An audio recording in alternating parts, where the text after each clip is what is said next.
Hey everyone, this is Simran and welcome to IGNOU e Pathshala. कैसे हैं आप सब? उम्मीद करती हूँ बहुत अच्छे होंगे और अपने घर में सेफ होंगे और अपनी प्रिपरेशन भी रेगुलर बेसिस पे कर रहे होंगे।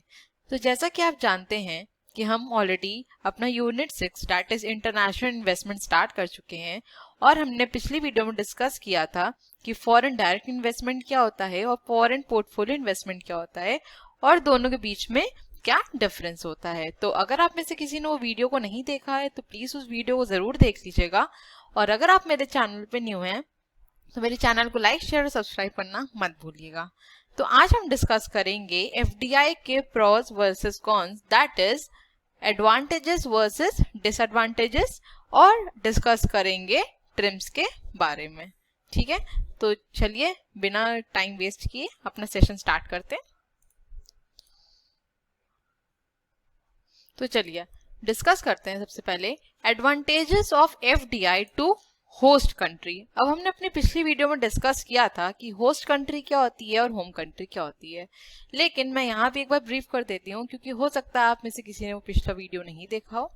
तो हम एक एग्जाम्पल के थ्रू समझते हैं। जैसे इंडिया के किसी बिजनेस यूनिट में कोई फॉरेन कंपनी आके इन्वेस्टमेंट करती है, ठीक, तो इंडिया क्या हो जाएगी उसके लिए? होस्ट कंट्री हो जाएगी। मतलब जहां पे एफडीआई का इन्वेस्टमेंट हो रहा है या जहां इन्वेस्टमेंट हो रहा है वो कंट्री क्या कहलाती है? Host country. ठीक है, और जो कंट्री या जो कंपनी इन्वेस्टमेंट कर रही है वो कौन सी कहलाती है? Home country. ठीक है, तो आई होप आपको ये समझ में आया। तो सबसे पहला पॉइंट है हमारा FDI as a capital supplier. अब जैसे हमने डिस्कस किया था कि एफडीआई में क्या ट्रांसफर होती हैं? Physical assets. और फिजिकल असेट्स किस नेचर की होती हैं? कैपिटल नेचर की होती है ना, क्योंकि वो लॉन्ग टर्म होती हैं, हैवी मशीनरीज होती हैं, फिक्चर्स होते हैं, ठीक, टेक्नोलॉजीज होती हैं नई। ठीक है, तो एफडीआई के थ्रू क्या होता है? डेवलपिंग कंट्रीज में कैपिटल आती है। ठीक है, तो ये एक एडवांटेज हो गया एफडीआई का। नेक्स्ट है FDI as a remover of balance of payment constraints. अब जब आपकी कंट्री में इन्वेस्टमेंट हो रहा है, कोई बिजनेस यूनिट फॉरेन की यहाँ पे अगर इन्वेस्टमेंट कर रही है या फिर अपनी बिजनेस यूनिट स्टैब्लिश कर रही है, तो वो कहीं ना कहीं आपकी इकोनॉमी को स्ट्रॉन्ग करेगी, राइट। और वो जब आपकी इकोनॉमी को स्ट्रॉन्ग करेगी तो आपका जो बैलेंस ऑफ पेमेंट है वो भी क्या होगा? एक स्टेबल कंडीशन पे आ जाएगा। अगर डेफिसिट चल रहा होगा तो एफडीआई हेल्प करता है हमें अपना बैलेंस ऑफ पेमेंट कंस्ट्रेंट्स को कम करने में या रिमूव करने में। ठीक है, क्योंकि देखिए जितना ज्यादा इन्वेस्टमेंट आता जाएगा उतना ज्यादा हमारे यहाँ क्या होगा? इनफ्लो होता जाएगा। ठीक है, तो इनफ्लो से क्या होता है? हमारा जो बैलेंस ऑफ पेमेंट है वो राइज करता है। ठीक है, नेक्स्ट पॉइंट है हमारा FDI as a vehicle of technology transfer. सबसे पहले समझते हैं कि टेक्नोलॉजी ट्रांसफर का मतलब क्या होता है। ठीक है, so technology transfer is the movement और flow of technical knowledge, data, designs, prototypes, materials और इन्वेंशंस और softwares from one organisation to another. मतलब सिर्फ टेक्नोलॉजी को ही नहीं ट्रांसफर करना, उसकी नॉलेज, उसके नो हाउ, ठीक, उसका डेटा, उसका एनालिसिस, सब चीज को ट्रांसफर करना। ठीक है, देखिए एफडीआई अगर आप कैपिटल सप्लायर की कॉन्टेक्स्ट में देखेंगे तो सिर्फ आपके पास मशीनरी आ गई, इक्विपमेंट्स आ गए, लेकिन उनको कैसे यूज करना है वो किस में पता चलता है? टेक्नोलॉजी ट्रांसफर में। ठीक है, तो हमको एफडीआई इसमें भी हेल्प करता है। Okay, next is FDI as a provider of increased employment. अब जब यहाँ पे कोई बिजनेस यूनिट स्टैब्लिश होंगी या इन्वेस्टमेंट होगा तो उससे क्या होगा? एम्प्लॉयमेंट भी जनरेट होगा। ठीक है, नेक्स्ट पॉइंट है FDI generates competitive environment in the host country. अब देखिए, अब अगर कोई बिजनेस फर्म इंडिया में आके स्टैब्लिश होती है, ठीक, तो वो कंपटीशन किसको देगी? लोकल मार्केट और डोमेस्टिक मार्केट को। अब ये जो कंपटीशन है वो क्या जनरेट करेगा? एक्सपोर्ट्स भी जनरेट करेगा। क्यों?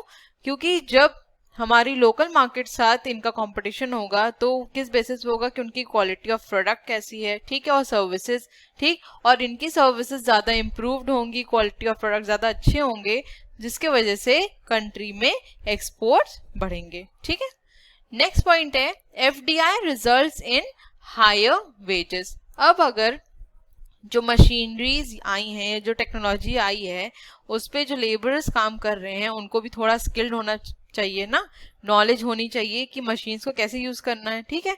तो जितना ज्यादा लेबरर्स स्किल्ड होंगे उस हिसाब से उनको वेजेस भी ज्यादा मिलेंगे, ठीक है।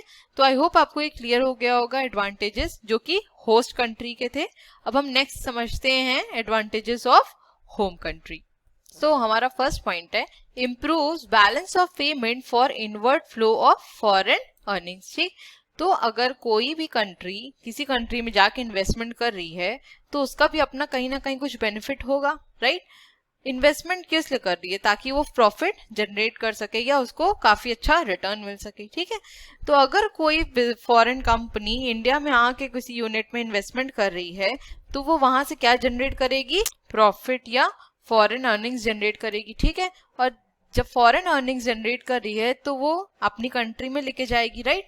जिससे क्या होगा, उसका जो बैलेंस ऑफ पेमेंट है वो राइज करेगा। क्यों? क्योंकि जो करेंसी है उसका क्या हुआ है, इनवर्ड फ्लो हुआ है, ठीक है।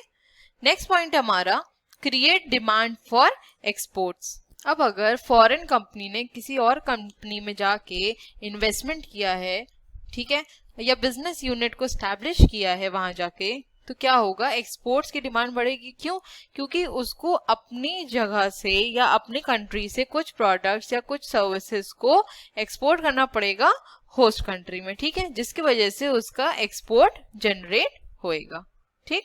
और अब अगर जब प्रोडक्ट्स एक्सपोर्ट होंगे तो कहीं ना कहीं वो जॉब्स भी क्रिएट करेंगे, क्योंकि जब एक्सपोर्ट हो रहा है तो कौन लेके जाएगा प्रोडक्ट्स को या सर्विसेज, कौन पहुंचाएगा होस्ट कंट्री में, मैन पावर ही लगेगी, ठीक है। तो जिसकी वजह से क्या होगा, एम्प्लॉयमेंट जनरेशन भी होगा, ठीक। नेक्स्ट पॉइंट है हमारा benefits the consumer through lower prices. जब होम कंट्री दूसरी होस्ट कंट्रीज में अपने प्रोडक्ट्स को एक्सपोर्ट कर रही है, अपनी सर्विसेज को एक्सपोर्ट कर रही है, तो इसका क्या मतलब है कि उसकी कंट्री में वो प्रोडक्ट इजीली अवेलेबल है ना, और काफी चीप भी है। तो जब चीप है तो उसके प्राइसेस भी क्या होंगे, लो रहेंगे, और वो बेनिफिट किसके लिए हो जाएगा, कंज्यूमर्स के लिए, ठीक है। नेक्स्ट पॉइंट है the gains from learning valuable skills from foreign markets that can subsequently be transferred back to home country. जो होम कंट्री है वो क्या करती है, वैल्यूएबल स्किल्स सीख के जाती है फॉरेन मार्केट से।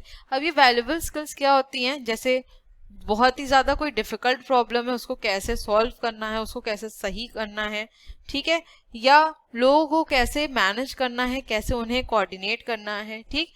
और बिजनेस के अंदर या ऑर्गेनाइजेशन के अंदर कई ढेर सारे कॉन्फ्लिक्ट्स होते हैं, उनको कैसे मैनेज करना है, ये सब जो स्किल्स हैं ये कहीं ना कहीं होम कंट्री सीख के जाती हैं, ठीक है। तो आई होप आपको यहाँ तक क्लियर हो गया है। अब हम चलते हैं अपनी नेक्स्ट स्लाइड पे और समझते हैं लिमिटेशंस ऑफ एफडीआई। तो सबसे पहला पॉइंट है फॉरेन एंटरप्राइज में डिपेंड ऑन डोमेस्टिक कैपिटल। जैसा कि अभी हम एडवांटेज में बात करते आए हैं तो हमने वहां क्या बात की थी, FDI as a capital supplier, right. लेकिन अब ये एक लिमिटेशन भी हो जाती है। क्यों? देखिए, अगर कोई फॉरेन कंपनी यहाँ पे आके इंडिया में आके अगर इन्वेस्टमेंट कर रही है तो वो एक लिमिटेड कैपिटल लेके आ रही है, ठीक है।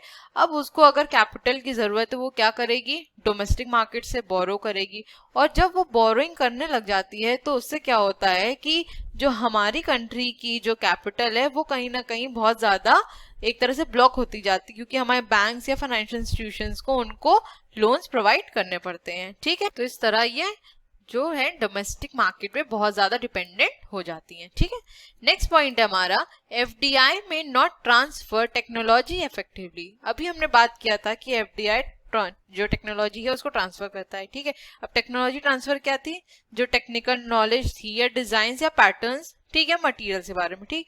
अब अगर फॉरेन यूनिट या फॉरेन कंपनी इतना ज्यादा हमको होल्ड ही ना दे या होस्ट कंट्री को इतना ज्यादा होल्ड ना दे, मैनेजमेंट ना दे उन चीजों को कंट्रोल करने का, या मैं कहूँ कि उनको वो टेक्निकल नॉलेज जो है जो उस मशीन को यूज करने की या उस टेक्नोलॉजी को यूज करने की इफेक्टिवली हम तक ना पहुंचाए, तो क्या वो एक इफेक्टिव टेक्नोलॉजी ट्रांसफर होगा? नहीं होगा, ठीक है।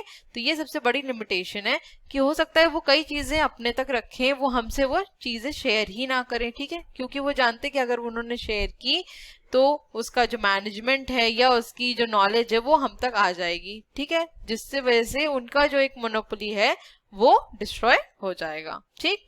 नेक्स्ट पॉइंट है FDI में नॉट प्रोवाइड एडिशनल एम्प्लॉयमेंट। अब अगर FDI के थ्रू कोई इन्वेस्टमेंट ही नहीं होगा तो एडिशनल एम्प्लॉयमेंट कहाँ से मिलेगा, ठीक है।